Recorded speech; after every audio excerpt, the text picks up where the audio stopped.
한의학 박사 김신영 원장입니다. 오늘은 담적병을 한의학적으로 어떻게 치료하는가에 대해서 설명드리도록 하겠습니다. 이제 담적병을 치료할 때는 한의원에서 침이나 뜸을 맞아본 분도 계시겠고, 핫팩이라든가 뜨거운 것을 올려놓는 온열요법을 받아본 분도 계실 것이고요. 그리고 집에서 마사지나 지압 이런 걸 받아본 분도 계실 텐데요.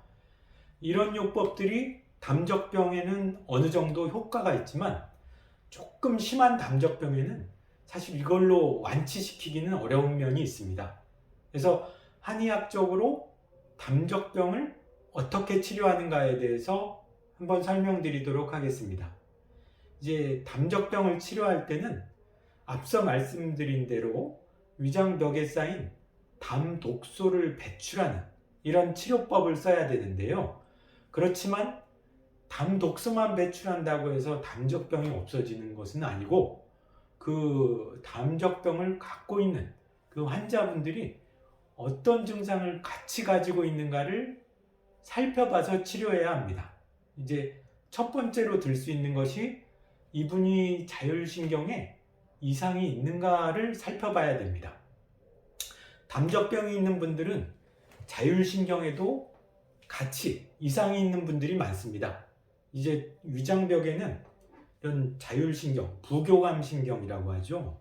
그래서 위를 운동시키고 소화시키고 흡수시키는 부교감신경도 같이 연결되어 있어서요. 자율신경에 이상이 있으면 위장도 운동을 잘 못하게 되고 담적 같은 노폐물도 더 잘 쌓이게 되죠.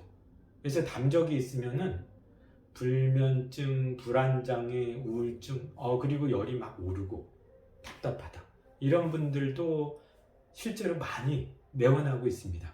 그래서 자율신경에 이상이 있는 분들은 담적만 없애자 이렇게 치료하면은 사실 자율신경이 치료가 안 되면서 계속 담적이 더 쌓이게 되거든요. 그래서 자율신경을 같이 치료해줘야 담적병도 당연히 더 빨리 치료되겠죠. 자율신경을 안정시키는 이런 한약재료는 여러 가지가 있지만 연자육, 산조인 이런 약재가 좀 대표적인 약재에 해당합니다. 두 번째로 이제 담적병을 치료할 때는 이분이 너무 원기가 떨어져 있지 않나, 면역 기능이 떨어져 있지 않나를 같이 봐야 됩니다. 그래서 담적병이 있으면 위가 당연히 소화 흡수를 못하게 됩니다. 이 영양분을 소화 흡수 못하면 당연히 피로하고 몸이 좀 안 좋아지겠죠. 근데 이 담적병 있는 분들은 담적이 사실 몇 달 이상, 몇 년 이상 오래 겪는 경우가 많아요.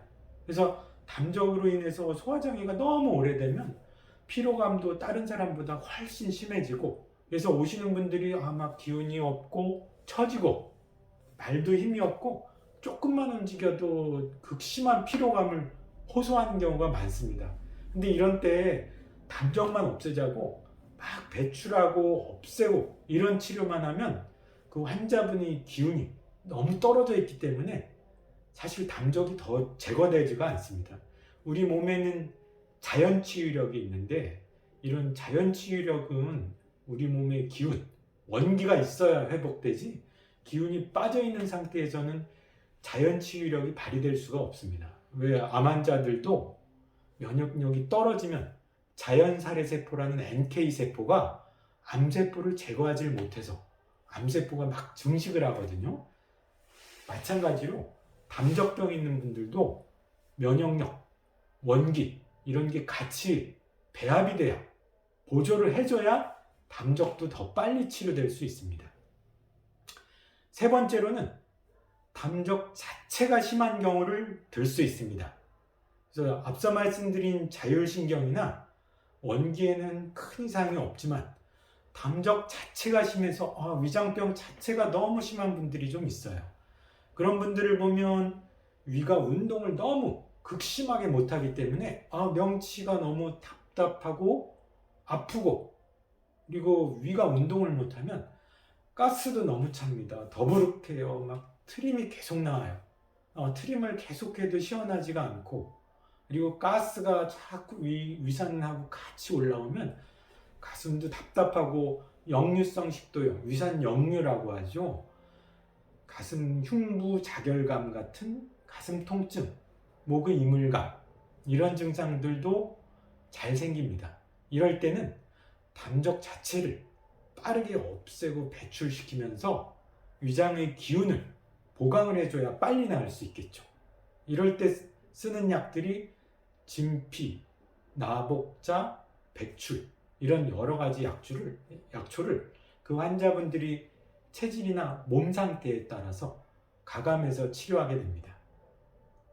마지막으로 중요한 점이, 이게 사실은 중요한데요. 담적병이 있는 분들은 위 기능만 떨어지는 것이 아니라 내부 속점막도 손상을 잘 입어요. 그래서 위 점막이 예민해지면 위염이나 식도염도 잘 오지만 점막 자체가 예민해져 있기 때문에 속쓰림, 통증, 이런 증상들이 잘 나타납니다. 그래서 위산이 조금만 나와도 이런 분들은 점막이 굉장히 예민해져 있어서 속이 다른 사람보다 쓰리는 증상, 통증, 쥐어짜는 느낌, 이런 게 굉장히 예민하게 느껴요. 근데 이럴 때 담적만 치료하게 되면 이런 내부 점막의 보호를 못하기 때문에 오히려 속이 더 쓰리고 아픈 경우가 상당히 많습니다. 그래서 치료 초기에도 담적만 치료하고 이 내부 점막을 보호하는 이런 치료법을 안 쓰게 되면 약을 먹어도 너무 속이 쓰려서 난 치료가 안 될 것 같아요, 이렇게 겁내는 분들도 많아요. 그래서 이럴 때는 점막을 보호해주는 치료를 더 비중을 많이 두고 점막의 재생이나 회복이 된 다음에 그 다음에 담적 치료를 강하게 해줘야 담적 치료도 더 잘 될 수가 있겠죠. 그래서 오늘은 담적병을 한의학적으로 어떻게 치료하는가에 대해서 알아보았는데요. 결론적으로는 담적 치료는 담적을 없애는 치료와 함께 그 환자분이 체질에 맞는 한약 치료를 배합해서 체질을 개선해 줘야 합니다. 그래서 오늘은 이런 치료법에 대해서 알아보았고, 담적 치료의 전문적인 내용은 한의원에서 진찰을 받아보시고 몸 상태에 맞게 그 담적의 강도나 몸 상태에 맞는 적절한 치료를 한번 받아보시기 바랍니다.